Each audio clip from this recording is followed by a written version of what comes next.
નમસ્કાર, YNN ન્યૂઝમાં આપનું સ્વાગત છે। સમાચારમાં વાત કરીએ તો આજરોજ કુબેર ભવન ખાતે એક મહત્વપૂર્ણ સ્ટડી સર્કલ મીટિંગનું આયોજન કરવામાં આવ્યું, જેમાં એઆઈલ્ડ લો ગ્રાહક સુરક્ષા અધિનિયમ 2019 અને તેની પ્રક્રિયા આ વિષય અત્યંત મહત્વનો છે, કારણ કે તેમાં નીચેના મુદ્દાઓ અંગે વિગતવાર માર્ગદર્શન આપવામાં આવ્યું, જેમાં ગ્રાહકોના અધિકારો અને કોઈપણ વસ્તુ ખરીદતી વખતે અથવા કોઈપણ સેવા લેતી વખતે આ અધિકારો કેવી રીતે અમલમાં મૂકી શકાય તથા તેની સંબંધિત પ્રક્રિયા બાબતે સમજાવવામાં આવ્યું, તેમજ ગ્રાહકોની ફરિયાદોના નિવારણ માટે જિલ્લા કમિશન, રાજ્ય કમિશન તથા રાષ્ટ્રીય કમિશન સમક્ષ ફરિયાદ દાખલ કરવાની પ્રક્રિયા સમજાવી। આ વિષય પર પોતાના અનુભવ અને વિશેષ જ્ઞાન સાથે વિદ્વાન વક્તા, એડવોકેટ તથા નોટરી શ્રી જૈનેન્દ્ર કુમાર બી રાણા માર્ગદર્શન આપ્યું, જેમાં ઉપસ્થિત central Gujarat chamber of tax consultant taxman ચેમ્બરના president Deepakbhai Amin, secretary Dharmesh Gandhi, vice president Faizan Dabhoiwala, ખજાનચી મનીષભાઈ શાહ,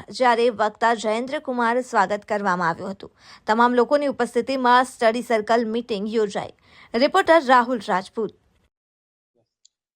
આજે 18મા સ્ટડી સર્કલ્સ મિટિંગમાં આજે central Gujarat chamber of tax consultant દ્વારા આમ તો અમારું ચેમ્બર અને અમારા એસોસિએશન એડવોકેટ્સ કન્સલ્ટન્ટ બધા ઇન્કમ ટેક્સ અને જીએસટી માટેની પ્રેક્ટિસ કરતા હોય છે, પણ આજે એક અલગ એલાઇડ લોઝ વિશે કન્ઝ્યુમર પ્રોટેક્શન એક્ટ ધારા 2019 પર માર્ગદર્શન આપવાનું માટે મને આમંત્રિત કરવામાં આવેલો હતો।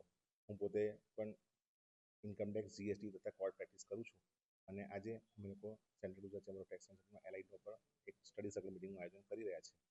મારું નામ Jainendra Virana, speaker joint secretary central Gujarat chamber of tax consultant 2025-26। Thank you. આજે central Gujarat chamber of tax consultant દ્વારા 18મા સ્ટડી સર્કલ મિટિંગનું આયોજન કરવામાં આવે છે। આપણે સૌ જાણીએ છીએ કે અમારા ટેક્સ કન્સલ્ટન્ટ અને એડવોકેટ્સ તેમજ ચાર્ટર્ડ એકાઉન્ટન્ટ માટે લર્નિંગ એ કન્ટિન્યુઅસ પ્રોસેસ છે।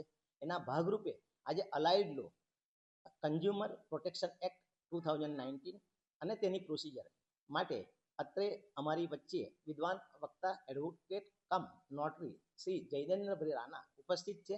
તે અમને ગ્રાહક સુરક્ષા ધારા 2019 અન્વયે એનું ડિટેલ માર્ગદર્શન આપશે કે આપણે ગ્રાહક તરીકે જ્યારે પણ કોઈ વસ્તુ લેતા હોય ને એની પ્રોમિસ કેવી રીતે એ લોકો ફૂલફિલ કરતા હોય છે અને જ્યારે ફૂલફિલ ના થાય, વસ્તુ ડિફેક્ટિવ હોય તો કયા પગલાં લેવાના છે, એ અંગે ડિટેલની અંદર માર્ગદર્શન પ્રદાન અમારા આજના સ્પીકર કરશે।